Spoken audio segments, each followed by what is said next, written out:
In 2022, a man who had been missing for 27 years knocked on a stranger's door in rural Ohio, carrying a wooden box. Inside that box were journals, circuit drawings, damaged electronic boards, photographs, and notes that should not have existed. His name was Mad Mike. The last time anyone saw him was 1997, the night he stepped into a mysterious machine he built inside his garage and vanished. When investigators arrived, the garage was ash. The concrete floor was scarred with a 6-foot circular burn mark, blackened and smooth, as if something had forced concentrated heat into the ground from one single point.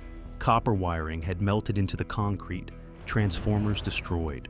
The metal frames of the machine had warped and fused together at temperatures no ordinary electrical fire could ever produce. There was no body, no remains, nothing at all except a handwritten note folded inside a metal toolbox. It read, "It's not about time, it's about how you see things." The case went cold for almost 30 years. The story faded from local news and disappeared into the darkest corners of the internet. Then something completely shocking happened. Mad Mike came back looking hollowed out, aged in ways that did not add up. And what he brought back inside that wooden box was not proof of time travel. It was something far more horrifying. Proof that reality itself had broken around him. And what it had done to him during those missing years is something no scientist or physicist on Earth has been able to explain. The discovery. Mike Markham never set foot inside a university laboratory. He had no government money funding his experiments, no team of physicists checking his calculations, and nobody to warn him when his experiments crossed into dangerous territory. He was just a man from rural Missouri with an obsession that had followed him since childhood: electricity. Through the 1970s and 1980s, Mike was the kind of kid who ripped apart anything he could get his hands on. Radios, appliances, motors, old televisions, anything with a circuit board or a coil of wire inside it. He dug parts out of junkyards, buried himself in electronics books from the public library, then built machines in his parents' garage that sparked, hummed, and sometimes failed so violently they knocked out the breakers in the house. To everyone else, it looked like a dangerous hobby being pushed by a kid who had no idea how badly it could end. But Mike saw something completely different. Electricity was a language, and unlike people, it made sense to him. It was consistent. It followed rules. By the early 1990s, Mike was living alone on a small property in rural Missouri, taking odd jobs and pouring nearly every free hour into his garage. The place was packed with salvaged equipment, hand-drawn diagrams, loose parts, tangled wires, and the remains of more than a decade of teaching himself electrical engineering. He had no degree, no credentials, no university or institution backing him. What he did have was an almost instinctive feel for electromagnetic fields and a willingness to keep pushing experiments long after a trained physicist might have shut everything down and called for help. Then, sometime in the early 1990s, while Mike was working alone in that garage late at night, the language he had spent his life studying seemed to answer him. Then, sometime in the early 1990s, Mike was working alone in that garage when he built something that would eventually consume his life and help destroy it. It was a Jacob's ladder. 2 metal rods stood in a V shape, with high voltage running through them. A bright electrical arc would shoot up between the rods until it broke apart, then immediately start again from the bottom. There was nothing extraordinary about the machine itself. Jacob's ladders were used in classrooms and science demonstrations. It should have produced nothing more disturbing than a bright arc, an electrical buzz, and the sharp smell of ozone. But one night, Mike added something that should never have been anywhere near that much voltage. A cheap laser pointer, the kind anyone could buy from an electronics store for a few dollars. He aimed the beam directly through the climbing electrical arc. This was not some carefully planned breakthrough. He simply wanted to see what the laser would do when its light crossed the channel of charged air created by the electricity. At first, absolutely nothing happened. The arc climbed normally. The laser cut straight through it. The garage filled with the same familiar 60-cycle hum of high voltage. But that didn't last for long. All of a sudden, the sound changed. The electrical drone tightened into a different pitch, higher, sharper, more focused, almost as if the machine had suddenly locked onto a frequency it had never reached before. Then the arc changed too. It stopped climbing and breaking apart. Instead, it pulled inward, held itself in place, and slowly began twisting into a spiral. Mike had never seen a Jacob's ladder behave like that before, and just when he thought that had to be the strangest thing he would see that night, something far more disturbing happened. There was a small steel washer lying on his workbench near the bottom of the rods. Mike looked at it. Then, right in front of his eyes, the washer vanished. It did not shoot across the bench. It did not fall. It simply disappeared. A moment later, it was back in the exact same place, sitting there as though nothing had happened. It looked as if a single frame had been ripped out of reality and everything had been stitched back together before anyone was supposed to notice. Mike froze.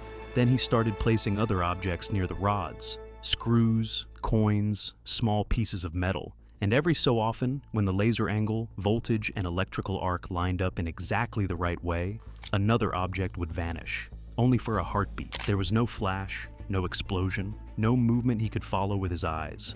1 second the object was there, the next second there was nothing.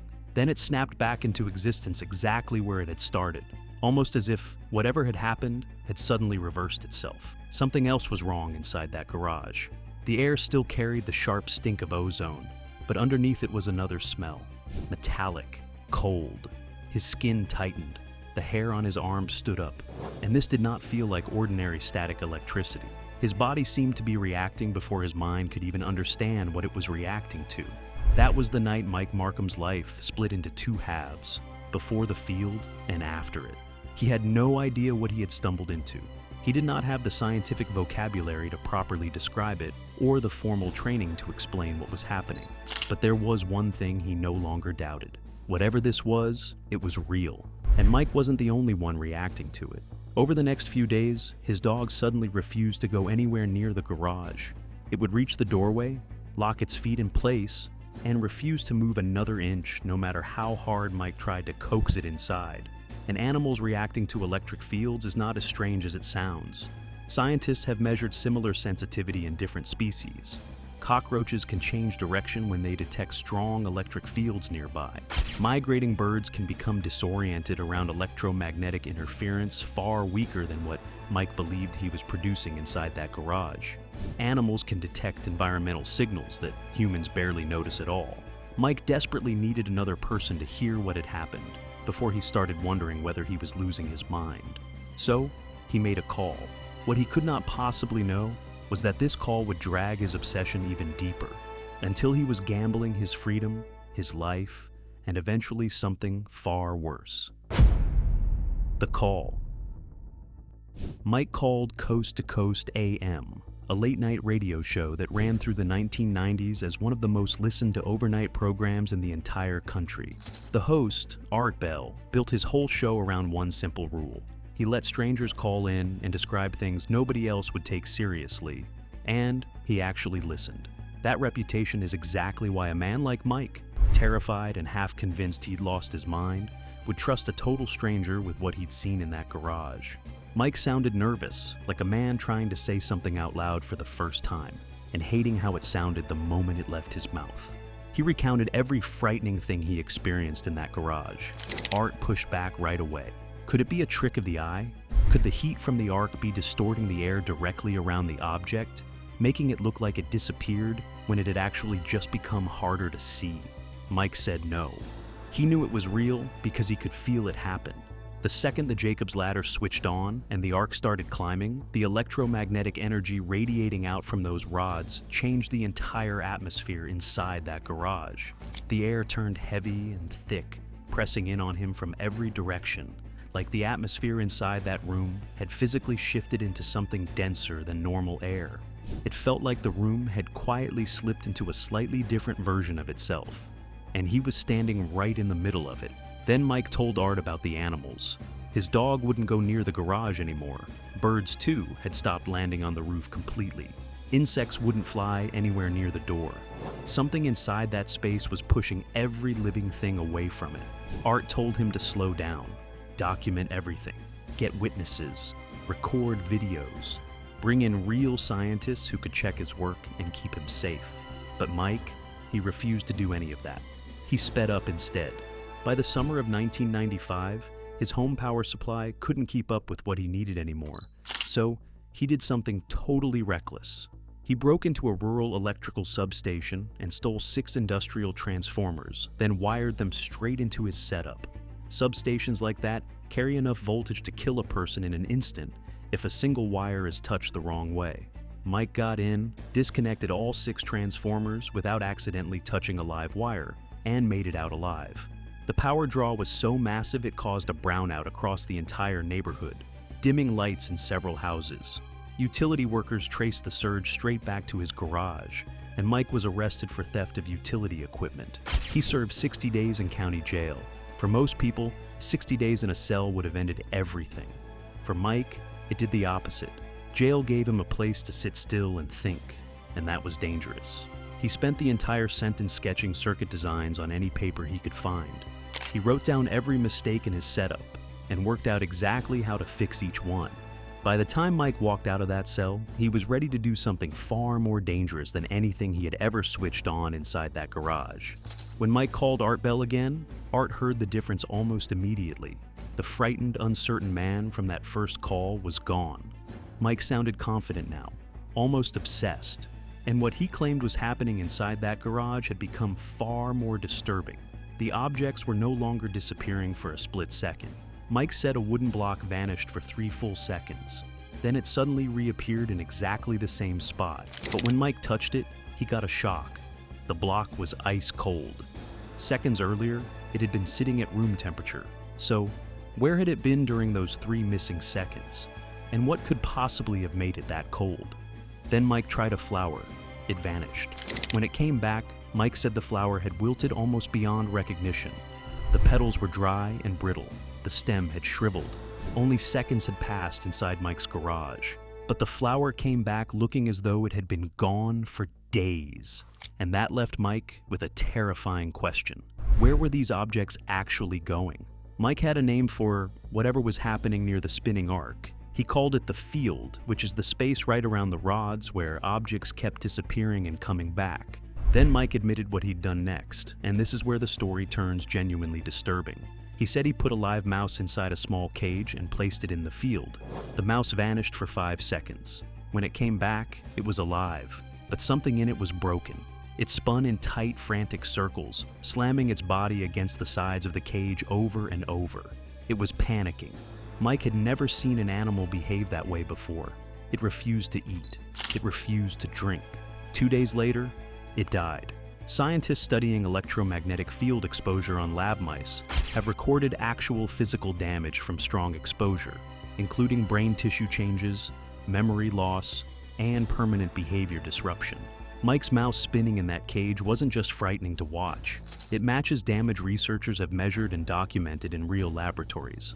When Art heard all that, he told him to stop immediately. This wasn't just risky for Mike anymore. It was dangerous for anything alive that stepped inside that field. Mike went quiet on the line. Then he said the one thing that should have terrified everyone listening. He said he could not stop now. He was too close to stepping through the arc himself, into whatever place those objects had been disappearing to. He had no idea he was about to make the most costly mistake of his life: the vanishing. In late February 1996, Mike made one more call to Art Bell, and it would be the last anyone heard from him on that show. What he said next pushed the story past anything he'd described before. He said the field had grown. In the beginning, it only reached out far enough to swallow small objects sitting close to those rods. Things like a screw, a coin, or the washer. Now, it had stretched out much wider than that. Mike said it had grown far enough that he could step partly inside it himself. The next time Mike called, the unthinkable had already happened.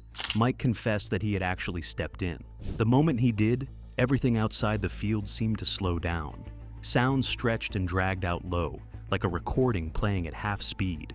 Colors around him shifted, drifting toward blue. When he stepped back out, more time had passed in the garage than he remembered living through. Minutes were gone, sometimes more than minutes. At that point, Art asked him straight out, had he built a time machine? Mike didn't have an answer. He said maybe what was happening had something to do with time. Maybe it had nothing to do with it at all, and was instead tied to something about the way his own mind was now processing reality around him. Whatever it was, he said, it had moved past simply making objects disappear and reappear. The objects were coming back different, physically altered. Something on the other side of wherever they were going was doing real things to them while they were there. Art tried one more time to pull him back. He needed Mike to understand, right then, just how far past safe he had already gone. It didn't work. By this point, Mike's paranoia had hardened into something he couldn't shake. He believed people were watching him, tracking his every move from somewhere just out of sight. Cars he didn't recognize kept parking near his house and sitting there for hours before driving off. He was convinced the government already knew exactly what he'd built in that garage, and that men somewhere in an office were deciding, right now, what to do about him and about what he knew. That call ended with a promise. Mike said he'd call back in March with real proof of the field itself. He would bring videos, measurements, everything Art had been asking him for since their very first call. But something shocking happened afterward. That call never came. The shocking disappearance. In March 1997, Mike Markham disappeared. His phone was disconnected. Letters mailed to him came back unopened. His farmhouse sat there looking abandoned, like nobody had lived in it for weeks. His garage had burned to the ground. When investigators searched the wreckage, they found melted copper wiring, transformers destroyed beyond recognition, and deep scorch marks burned straight into the concrete floor. At the center of it all sat a 6-foot circular burn pattern, blackened and smooth, like something had pressed pure heat straight down into the ground from one single point. There was no body, no remains at all. With no body and no answers, the case went cold. Mike's story faded out of the news and crawled into the internet, where it slowly turned into legend. Then, in 1998, everything got stranger. An internet researcher dug up an old newspaper clipping from 1930. A body had washed up on a California beach, male, early 30s, wearing clothes that looked oddly modern for the time period. In his pocket sat a small metal device covered in buttons and markings nobody could explain. When the photo of that device made its way online, people noticed something impossible. It looked exactly like something a garage inventor from the 1990s might build, using parts and technology that did not exist yet in 1930. That raised a question nobody could answer. Mike Markham would not be born until decades after 1930. So, if this device really did belong to him, it meant he had somehow ended up dead on a beach in 1930, years before his own birth, carrying a piece of technology that would not exist until long after he died there. There was no proof tying the device to Mike, only a photograph, and a coincidence nobody could fully explain away. Then, in September 2006, the silence broke one more time. Dr. Harold Puthoff, a physics professor, opened his email one ordinary morning and froze in his chair. The sender line read, Mike Markham, a name the world had already buried 9 years earlier. The message inside said something that should not have been possible. People thought he was dead. He wasn't. But he also said he wasn't exactly here either. Attached to the email were diagrams for something Mike called a vortex stabilization frame, his own name for a machine built to hold the field steady in one fixed shape, instead of letting it flicker and spin out of control the way it always had before. Along with the diagrams came one chilling instruction: never build it, only study it. The files went far beyond anything Mike had ever described on the radio.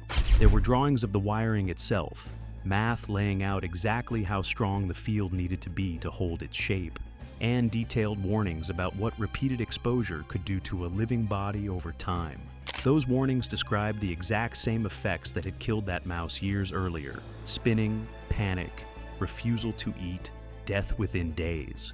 Except now, Mike explained it using scientific terms and precision far beyond what a self-taught man from rural Missouri should have ever known. Where had he learned this? Who or what had taught him? Puthoff tried to reply right away. The email bounced back instantly, like the address had already stopped existing the moment he pressed send. He traced the message to a public library computer sitting on a small island in Hawaii. When he asked the staff there if they remembered anyone matching Mike's description, not one of them could recall a single face. The trail went cold. There was no second email, no sighting anywhere in the world that anyone could confirm. For the next 16 years, no one heard from Mike. No one saw him. Silence swallowed him completely. Then, without any warning at all, Mike Markham came back. The return. In October 2022, Andrew and Melanie Carter, a married couple who had just bought an old farmhouse in rural Ohio, were renovating the place room by room. While tearing insulation out of the attic walls, Melanie's hand hit something solid and heavy behind the framing. It was a wooden box, dust-covered, wedged deep behind the wall, in a spot no one stumbles across by accident. On top sat a faded handwritten label, M. Markham. Do not open until the right time. Inside were journals packed with notes, circuit diagrams, dates, and warnings, stretching all the way from 1995 to 2021.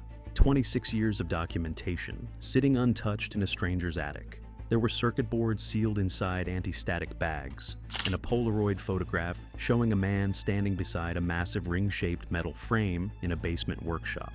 The photo was dated June 21st, 2021. On the back of it, written in that same handwriting from the label, was a single sentence. It said, "It did work, but not the way I thought it would." Then they found something that should not have been possible. One journal contained the exact address of the farmhouse they now owned. Right beside that address was a note. It read, "Magnetic field stability optimal, safe storage location. They will find it when the time is right." How does someone hide something inside a house they never lived in and somehow know, decades ahead of time, exactly who would find it? The Carters immediately posted about the box online, and the story spread fast. People who had followed the Markham case for years started reaching out. 3 weeks later, Andrew's phone rang. No caller ID.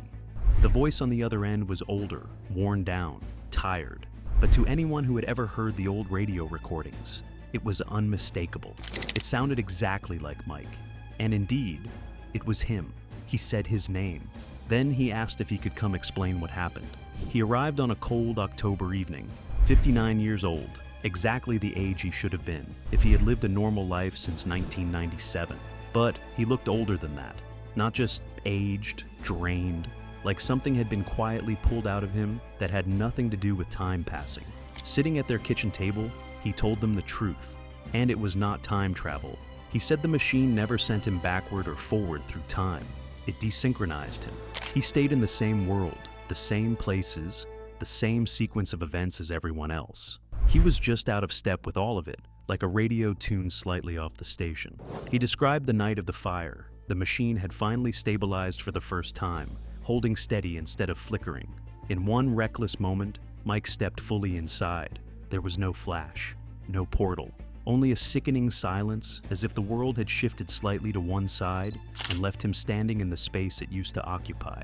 When he stepped back out, hours had passed. The machine overheated. The garage caught fire. Mike escaped through the back wall seconds before it collapsed. But when he tried to go back to his life, everything had quietly broken. Friends looked at his face and recognized it, but couldn't remember his name.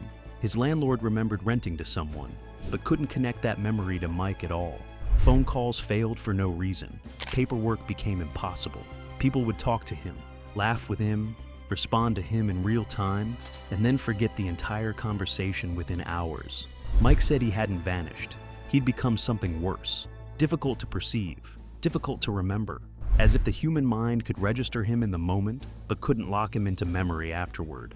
Some researchers who've looked into cases like Mike's point to a real medical condition doctors call depersonalization disorder, where a person feels completely cut off from their own identity, like they're watching their own life happen to someone else from the outside. Could that be closer to the truth? What if the machine hadn't just erased him from other people's minds, but from his own sense of being real too? Every time Mike returned to the machine, he was trying to reverse what had happened to him. Instead, the machine made it worse. Each exposure stripped away a little more of his reality. People forgot him faster. People forgot him more completely. Mike understood, with each visit, that he was disappearing by degrees, not all at once. For 25 years, Mike drifted through the edges of the world. He took cash jobs that asked no questions. He rented temporary rooms in buildings where landlords never learned his name. He chose these places on purpose, because nobody there needed a paper trail, and nobody would notice if they woke up the next morning and had already forgotten he existed. Mike spent those years studying the field, trying to understand what it had actually done to him. He eventually reached a conclusion that should terrify anyone listening. He decided this was never about time travel at all. The machine hadn't moved him through time. It had attacked something else entirely, the way other people's minds hold on to a person after they meet them. Every time someone meets you, talks to you, or sees your face, Their mind quietly saves that memory and keeps it stored away. That saved memory is proof to everyone around you that you are real and that you exist. Mike believed the machine had broken his ability to get saved into people's minds that way. People could still meet him and talk to him in the moment, but their minds would not hold on to him afterward. So there was no proof left behind that he had ever been there at all. Mike believed a person isn't only a body, a person is a pattern held inside other people's minds. And the machine had shattered his ability to leave that pattern behind. He could still be seen, he could still be heard, but the second he was gone, so was the memory of him, dissolving like writing scratched into water. When the Carters asked why he'd come back now, Mike said he was running out of time, not the kind on a clock, the kind measured in how long anyone could hold on to the memory of him at all. He believed he was close to disappearing completely, present in the room, but impossible for a single mind to hold on to. Before he left, he asked them for 3 things. Send the journals to a research archive, lock the attic because equipment hidden up there was still magnetically active, and never try to contact him again. Then he stood up, walked through the front door, and disappeared into the October night. What Andrew and Melanie didn't know yet was that the hardest part of that night hadn't happened. It was about to start the second Mike walked out that door. What truly happened to Mad Mike. The moment Mike walked out that door, Andrew and Melanie already started losing him immediately. His face began slipping away first. The color of his jacket, the shape of his hands, the exact sound of his voice, the one that had filled their kitchen for hours. All of it started dissolving right there in the room, seconds after the door closed behind him. Melanie grabbed a notepad and started writing as fast as her hand could move, because she could feel the memory leaving her while it was still fresh. This wasn't normal forgetting. Normal memories fade slowly, over weeks, over months. This was different. It felt like something was reaching into her mind and pulling the information out in real time, while she was still standing in the same room where it happened. Andrew stood at the counter trying to recall the sound of Mike's voice. He could remember that Mike had spoken. He could remember what Mike had said, but the actual sound of it, the tone, the texture, the way it filled the air, was already gone. Real memory research backs this up in a chilling way. Studies on how people remember a stranger's face show that most of that memory disappears within the first 24 hours. And in some cases, a face can start slipping away within seconds of looking away from it. What the Carters felt happening to them in that kitchen matches something scientists have actually measured. The difference is, it should have taken them a full day to lose that much. It took less than an hour. Within an hour, they were reading their own handwritten notes like documents written by 2 total strangers. They recognized the handwriting. They recognized the paper. They even remembered spilling coffee on one corner of the page during the conversation. But the living memory behind those words, the actual feeling of sitting across from another human being and listening to him speak, had already started thinning into something that felt secondhand, like a story someone else had told them. Within a week, they needed those notes just to reconstruct what had happened that night. Without them, they couldn't have said for certain that anyone had ever sat at their kitchen table at all. Eyewitness researchers have long shown that the more time passes after meeting someone, the more predictably a memory of their face breaks down, a pattern reliable enough that courts use it to question witnesses. What happened to the Carters broke that pattern completely. Years of normal memory decay happened to them in a single hour. Something had forced their minds to forget on a timeline that should not exist. Years later, the Carters say the whole night feels like a movie they watched once, late at night, and can barely recall now. They know it happened. The evidence still sits in their house. The journals, the Polaroid, the circuit boards, their own handwriting staring back at them. But the actual experience, the feeling of sitting across from Mike Markham and hearing him speak, is almost completely gone. Mike had a word for this. He called it unmemory, not forgetting. Something deeper than forgetting. A slow erasure of a person from the minds of everyone who meets them, while every physical trace of that person stays exactly where it was left. The evidence stays behind. The person disappears. Mike didn't die in that fire. He didn't vanish into another century. He became something far harder to survive. A face no one can describe after they've seen it. A voice no one can replay after they've heard it. A name that disappears the moment it leaves someone's mouth. The Carters kept every promise they made him. The journals went to a private archive. The attic stayed locked. Since then, only a handful of sightings have surfaced, and every single one of them falls apart under any real scrutiny. Someone matching Mike's description was seen asking unusual, highly technical questions inside a university physics department, then walked out before anyone thought to write down his name. At a conference, a stranger introduced himself to a small group of attendees, and within 5 minutes, not one of them could clearly remember his face or a word he'd said. A man living in a homeless shelter showed a level of scientific knowledge that made no sense for his situation, then disappeared before anyone could learn enough about him to be sure who he really was. Each sighting is weaker than the one before it, because if Mike's story is true, the world itself can no longer hold on to him long enough for anyone to be certain of anything. Somewhere out there, Mike Markham might still be alive. He could still be fighting to leave behind enough proof of his existence before even that proof stops being enough to convince anyone he was ever really there. The machine worked, just not the way Mike ever expected it to. Mike Markham did not find a way to travel through time. He found a way to fall out of memory, and reality punished him for it.